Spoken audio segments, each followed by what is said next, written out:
Ballet dancers जो हैं उनके साथ वो टोस के साथ चलते हैं, उनके पाँव के मसाइल होते हैं और नी के ऊपर भी उनका मसला होता है। बचपन में मोस्टली मतलब मेरी अम्मी को तो कोई घुटनों में दर्द नहीं था, मेरी अम्मी को कोई हड्डियों में दर्द नहीं था, 8 बच्चे पैदा किए थे अम्मी ने। तो मैं ये कहती हूँ कि ये ज़रूरी तो नहीं है कि जो है लेकिन ये बता दें आपके 8 बच्चे पैदा करना ये इसेंशियल नहीं है। देखने वाले ये ना समझें कि हड्डियों की मजबूती के लिए ज़रूरी है कि कम से कम 8 बच्चे पैदा करें। हाँ, मगर वो लकी है, बस अम्मी खाती पीती थी, मैं डाइट भी नहीं करती। शेयर करता हूँ हाँ। ये जिनका आपने तस्करा किया है कि मोटापा या हेल्दीपन, मोटापा कहना और उसकी वजह से जिम गई है बस बेचारी। दोनों ही चीज़ें इसमें मैटर करती हैं। अच्छा, if a person is healthy, overweight, अगर ओवरवेट है तो अननेसेसरली उसके साथ कोई पंगा नहीं करना चाहिए। वो अब आपकी जितनी होंगी, कोई इतना कोई वेट है। एक हमारे यहाँ कॉन्सेप्ट है ना कि सिर्फ एक्सरसाइज या जिम ज्वाइन करने से ही वजन को कम किया जा सकता है या कंट्रोल किया जा सकता है, ये टोटली गलत है। ये ऐसा नहीं है। The diet, your routine habits, उनको दुरुस्त करने की खातिर एक मेटाबॉलिज्म है। अब मेटाबॉलिज्म के अंदर आके कोई बंदा पानी भी पीता है तो उस बेचारे को मोटा होना शुरू हो जाता है। हाथी है, घास खाता है तो हाथी को देखो कितना बड़ा हो जाता है। So there are certain genetically जो चीज़ें होती हैं। शेर है, क्या कुछ खाता है लेकिन सूखा जाए तो पूरा बकरा खा जाता है। देखो ना, मतलब दे आर नॉट।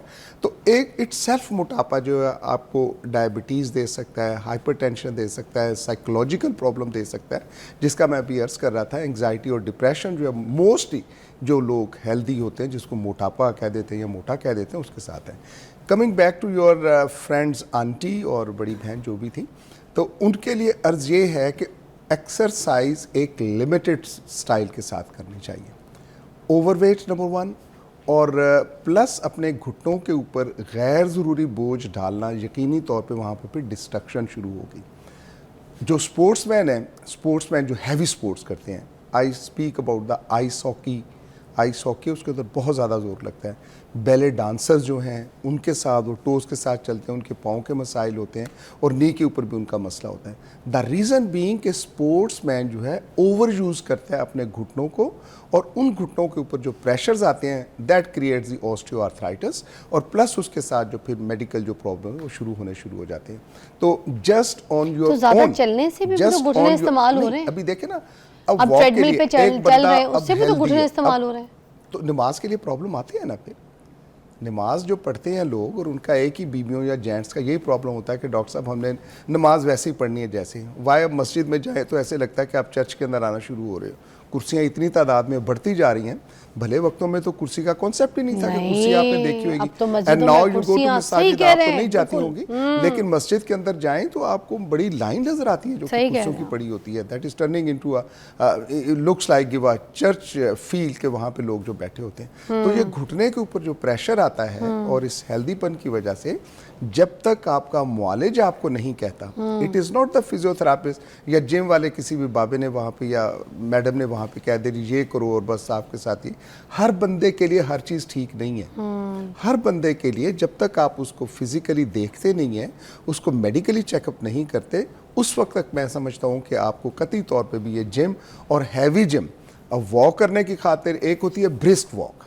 अब अगर ब्रिस्क वॉक करोगे और इस एज के अंदर शुरू कर रहे हो जबकि आपकी 50-60 साल उम्र हो रही है, तो यकीनी तौर पे वहाँ पे आपको फिर मसाइल पैदा होंगे। उसके लिए ऐसे हजरात के लिए विच आई यूज टू से इन माई प्रैक्टिस कि आप वॉक करें, उस वक्त तक वॉक करें जबकि you don't have a pain, कि अगर दर्द नहीं होती है आप वॉक तसल्ली से कर सकते हैं, बिल्कुल कीजिएगा। जहां आप 2 किलोमीटर तक चलते हैं वहां पे आप 3 किलोमीटर चलें। अगर आप नॉर्मल वॉक कर रहे हैं, इतना सा होना चाहिए कि आप स्वेट कर लो। जब आप स्वेटिंग हो जाती है दैट मीन बाय कि आपने एक्सरसाइज वो पूरी कर ली है। ठीक है। लेकिन अगर ब्रिस्क वॉक करेगा मेरे जैसा बंदा, कि मतलब देयर वाज द टाइम जब हमने रीजनेबली सर्जरीज की, सुबह जाना शाम तक मतलब करना, and it was a passion. 4-5 घंटे की सिर्फ स्लीप था and that was enough for me. लेकिन अब उम्र के तकाजे के साथ साथ जाते हुए मैं वैसा नहीं हो सकता जैसा आज से मैं 30 साल या 40 साल पहले था। So there is a time, उस टाइम के साथ, और हर इंडिविजुअल कुदरत एक की शक्ल दूसरे से नहीं मिलती। अगर एक की शक्ल दूसरे से नहीं मिलती तो हड्डियों का जो स्ट्रक्चर भी है ये भी कुछ स्टैंडर्डाइज किस्म का नहीं है उसके साथ ही। One has to look into whole body. अपने आप को देखना चाहिए क्या मैं कर सकता हूँ, और उसको जो मशवरा दे सकता है ये सिर्फ और सिर्फ एक डॉक्टर है। और अगर हड्डियों की खातिर कहें तो that is the only orthopaedic surgeon जो कि आपको वाइज किस्म का बता सकता है कि आपको ब्रेक के बाद आपने मुझे बताना है लाइकवाइज कि अगर साइकिलिंग करें, cycling is the best, swimming is the best. तो साइकिलिंग में भी तो घुटनों का इस्तेमाल हो रहा है, ऐसे ऐसे जब साइकिल कर रहे हैं वो तो डायरेक्ट इसके ऊपर बनता नहीं ना, पट्टे मजबूत होते हैं। अच्छा, डायरेक्ट इस पे जोर नहीं पड़ता, इस पे जोर नहीं पड़ता। ठीक